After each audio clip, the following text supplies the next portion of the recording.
The 2027 elections is about 2 years away. We've seen the frenzy with which politicians have been preparing. They're forging alliances, party henchmen, decamping to other major parties, and beginning the treacherous habits of wooing the electorate. We've seen the National Assembly undertaking another round of electoral reforms. And I had wondered how the electorates, the citizens themselves, are getting ready for the 2027 elections. And finally, Yiaga and the International Press Center are speaking up where it matters. They have drafted and published a citizens' memo for electoral reform. So finally, there's a document that articulates the yearnings of the people targeted at improving Nigeria's electoral need. A document that focuses on 16 priority areas that they would like both the legislators and executives to consider as we inch towards a general election in 2 years. Former UN Secretary General Kofi Annan says electoral reform is not just about rules and procedure. It is about safeguarding the soul of democracy. The Citizens Memo contains 37 recommendations across 15 strategic objectives and address 16 priority reform areas. It's also in two parts. Part 1 has 21 recommendations for constitutional amendments, while Part 2 proposes 16 amendments to the 2022 Electoral Act that cover both pre- and post-election activities. I found 5 priority areas fascinating: early voting, candidate selection, INEC independence, efficiency, and professionalism, unbundling of INEC, and electoral technology. At the consultative roundtable with media stakeholders about the memo in Abuja, Lanre Arogundade, the executive director, IPC, says more than 11,000 accredited journalists could not vote in the 2023 elections. Other essential workers affected were security personnel and healthcare workers as well. Imagine if that number voted earlier than everyone at that election. Cynthia Mbamalu, the head of Yiaga, spotlighted the increasing discontent of Nigerian youths and their desire for military rule as perhaps the best option to this present democracy. Candidate selection is autocratic, isn't it? The keynote speaker at the event, Dr. Tony Onyema, said the media is the midwife of reform. Where the media consistently sheds light, there will be reform. Hopefully, this alliance of the media and citizens will work, given the present trust deficit. The healthcare workers and all those other category of people that are unable to vote, as you mentioned, they form a very significant number, and provisions should really be made for those people to vote. Which is the point about early voting. Yes. If you're security personnel, many journalists, I mean, at the event, we had someone who said the last time he voted was during the Shehu Shagari elections in 1979. Why? Because he was always on duty. He would, register in Lagos and be posted to Zaria, places like that. And so he never voted. So you can imagine journalists alone, more than 11,000 accredited journalists couldn't vote. Let me ask a question. Right? Yeah. And I need everybody in this table to probably have an answer to it. How do we expect the people who benefit from a system to be the ones to design the rules and regulation of that system? Those who benefit, no, they won't. They won't. I don't think you understand my question. Do you get what the people who benefit to design the rules. How do you think that the people who are the benefactor of a system are the same people who design and approve the system, and you want the system to work for the masses? Everybody. Until the entire system is designed, and they can be the one to approve it, but it's designed by an outside source completely. There's no way we can change our... outside. Do you understand what I'm saying? There's no... These guys designed this thing to their benefit. I mean, think about the delegates voting, and at the end of the day, we're all just watching. Delegates decide who wins the primary. Yes. About 60 people decide, or 70, I don't know the numbers, decide who runs. I'm tired of having this conversation. It doesn't make any sense. It's like we sit down here, very educated, very enlightened, very exposed, and there's some things that just come up, and I'm like, what the hell?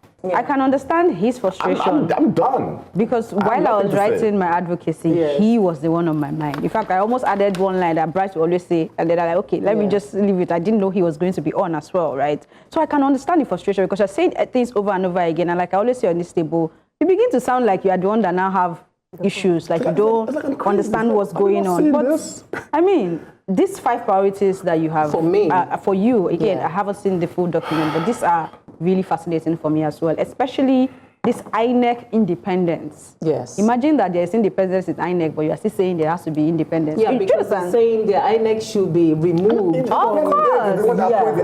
Yes. I'm agreeing with you. Like, it's profound. Like, how does this make sense? Also, another part for me is this unbundling of INEC and electoral technology. How is this technology designed? Are you designing the technology in a way that it's friendly? I mean, in our tech world and fintech and all, we say user-friendly, right? How is this user-friendly to people that are supposed to use the system? Like you mentioned, you're going to vote, you have to come and do accreditation, and then you go back. Even the accreditation, if 100 people come out, maybe only 50 people will get accredited, right? So we have too many issues. We keep talking about it, and it seems like you're pouring water in a basket. You know, so I really hope that we can get people who are really forward-thinking and are thinking of Nigeria for the future. Because right now, those that are designing this and approving it are thinking of their own pocket, how they will get back to that seat, and how they are going to win the elections. And I'm saying this is my camera. I believe in the current administration to take steps to ensure that when they're done with their time, they're able to put structures in place to make sure that we, as citizens of Nigeria, wherever we are, we're able to vote for someone that we want because they have the ability and the capacity to do it. I am hoping that they do. Democracy takes time. And if we decide that democracy is the system of government we want, then we're going to have to be patient with each iteration of democracy. Yiaga, for instance, has been one of the very instrumental organizations in shaping policy and shaping reforms. They did it with the not too young to run. And they used the system to cause legislative change. It's a long process. It takes time. And I agree with Bright that the guys who are still doing the yeas and the nays have it when they have electronic voting in that same poll are not the same guys that we will rely on to do change. But the change is there. At this table, we've advocated for early voting. I think here we even talked about a month-long voting, mail-in voting and things like that. Because the idea of you voting one day, it doesn't make sense. We should be able to vote over a period of time. Just make sure that it is secure. You can vote over a period of time and it can be counted in one day. So the technology is there. It takes us to have the willpower to do so. And that's why I support the actions of Yiaga and IPC. It's not, these things they are doing, it's not sexy. You know, it's not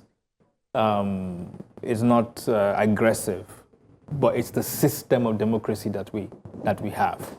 And I am not so much a fan of democracy. I've always said that we should have the courage to look at our governing system and say, look, does it work for us? If it doesn't work for us, let's find a governing system that works. Even if it's monarchy.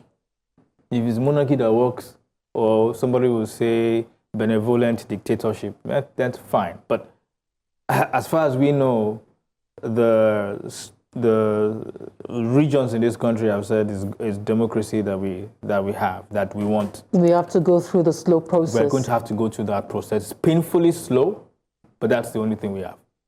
I'm glad that one of the things, and we've discussed at the table here too, I think it was Zuma who brought that to the table, the fact that prisoners also should be able to vote. And I know that News Central has also championed diaspora voting. There's a lot, 16 priority areas, and I hope that they will succeed in getting those priority areas across to the legislature.